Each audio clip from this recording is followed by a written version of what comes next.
Yo, what's going on, A+'s Nerd Mixes? It is your boy, Indy Uchiha. That mac and cheese look creamy, don't it?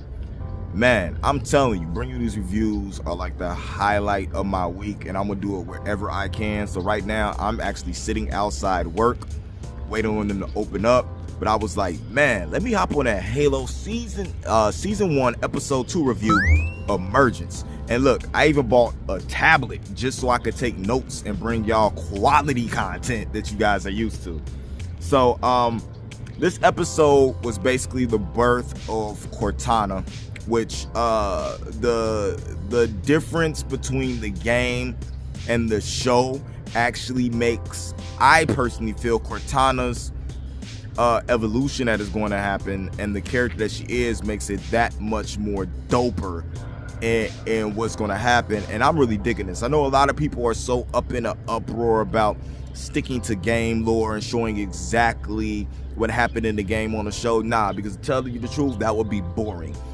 Halo is an amazing action game, but the story itself overcomplicated and boring to me game wise.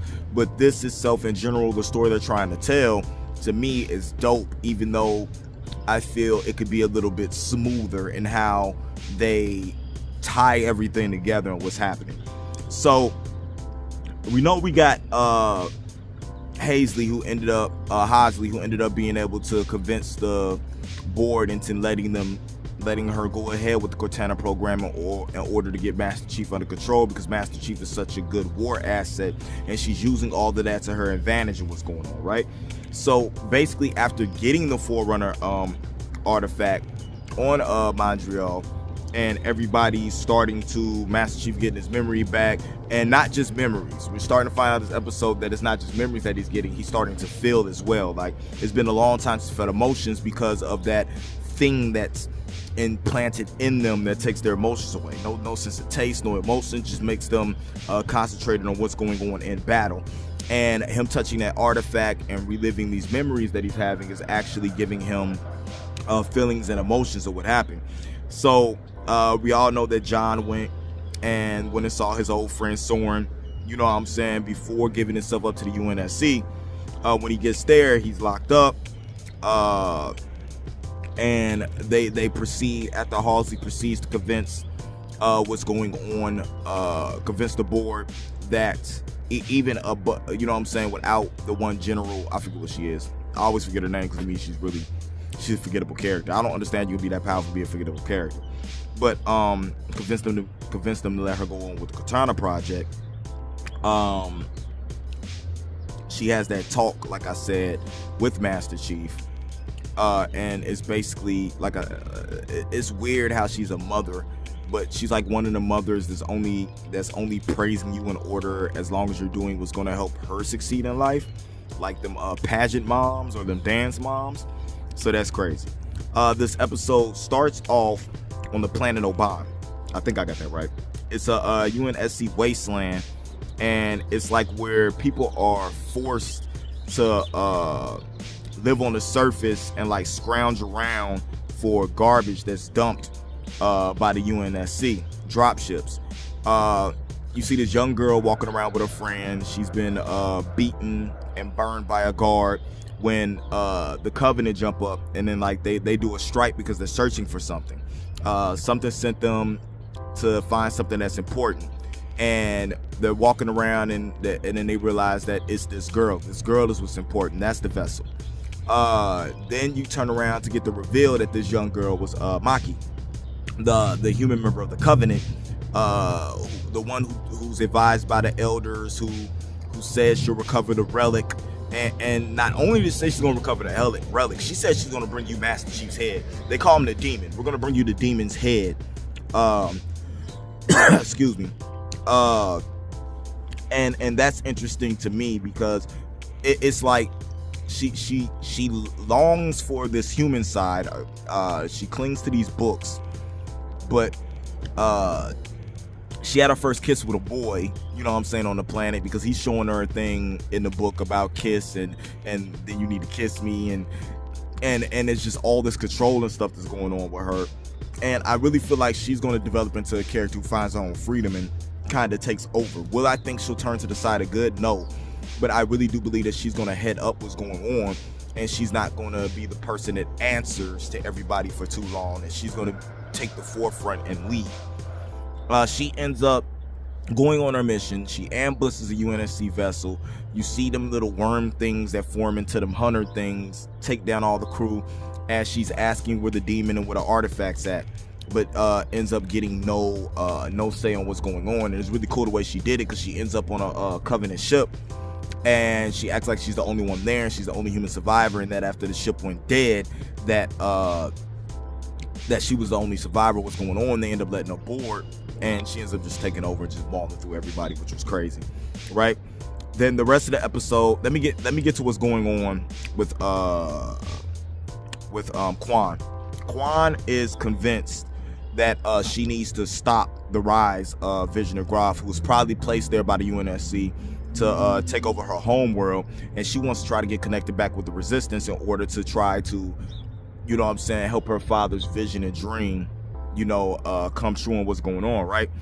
So she ends up trying to hijack a ship. Like, Soren keeps turning her down left and right, everything's going on. Matter of fact, he got a bunch of friggin' chickens. Like, he got crates and crates of chicken, and it's just weird to me that he's so excited being a black man that he wants chicken. Inside joke. If you don't get what it is, don't worry about it, man. It was funny as heck to me for that to happen. So,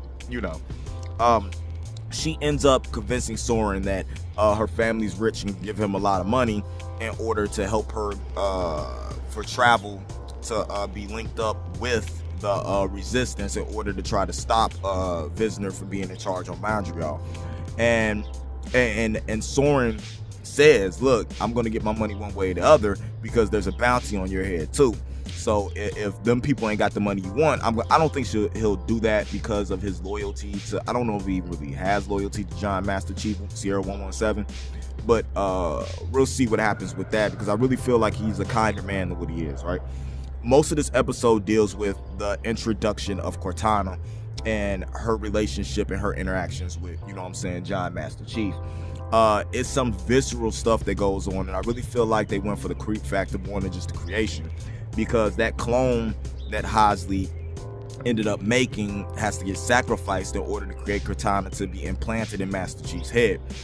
And just watching the clone get a needle in the eye, die in order for that data to get transferred into that chip to be implanted into the back of Master Chief's skull, which you saw all of this happen.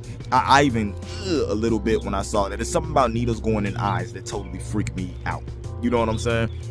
And then the interaction between Halsey and Cortana. And Cortana was like, why haven't you given me full, operations over Master Chief? Let me take over the body.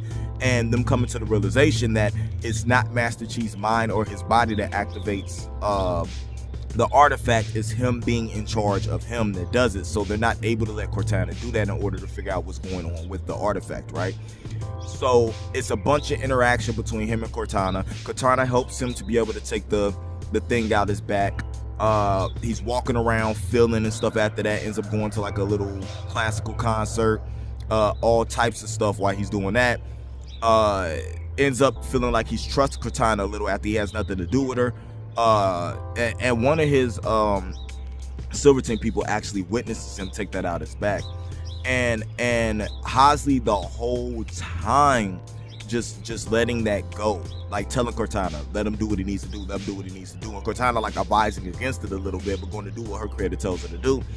And then when he finally goes and touches the thing again, afterwards he finds a flash of a world where his homeland might be, where his parents at. He remembers his childhood. He remembers drawing the artifact, drawing a bigger artifact, knowing that this part of this Forerunner artifact is part of a bigger weapon, and what goes on, we all know it's going to lead to the Halo and all that. So it's interesting how that goes on, and him wanting to go find that planet, Cortana, which is crazy to me, because Cortana, we know, is a search engine on Microsoft, and him basically using her as a search engine to find his home planet, and then going to Halsey, telling him that he's going, and then her saying that she's going to go with him. And then cutting off after that was pretty cool, man. I love the dynamic of Cortana and Master Chief, especially not getting along at first, because as we know from the games, they always got along. They were buddy, like he depended on her. So I'm wanting to see if because Cortana feels like she has human emotion, like she's almost like she's a living thing, but knows what she is, and having access to like all human data, period, that the UNSC has, like the history of humans, like from beginning to end, she has access to all of that. It's going to be pretty interesting to see if she flips on Halsey and the relationship that she starts to build with John, Master Chief Sierra 117. You guys let me know what you thought about this episode. I thought it was pretty decent. I thought it was pretty dope. I love the introduction of Cortana. I love this, watching the hardened, built superhuman warrior and Master Chief being softened and being full of emotion and becoming this character that we actually know for the games, man. I can't wait till this Thursday to be able to see this. You guys let me know what you thought about in the comments below. Don't forget, subscribe, like, share, and hit that notification bell so you know every time we put up content. Can't wait to see you guys talk about this soon. We got flash reviews coming up, and as always, man, check out that episode of A+ Hero Report. Till next time, keep it A+. This has been a Nerd Mix. Indy out.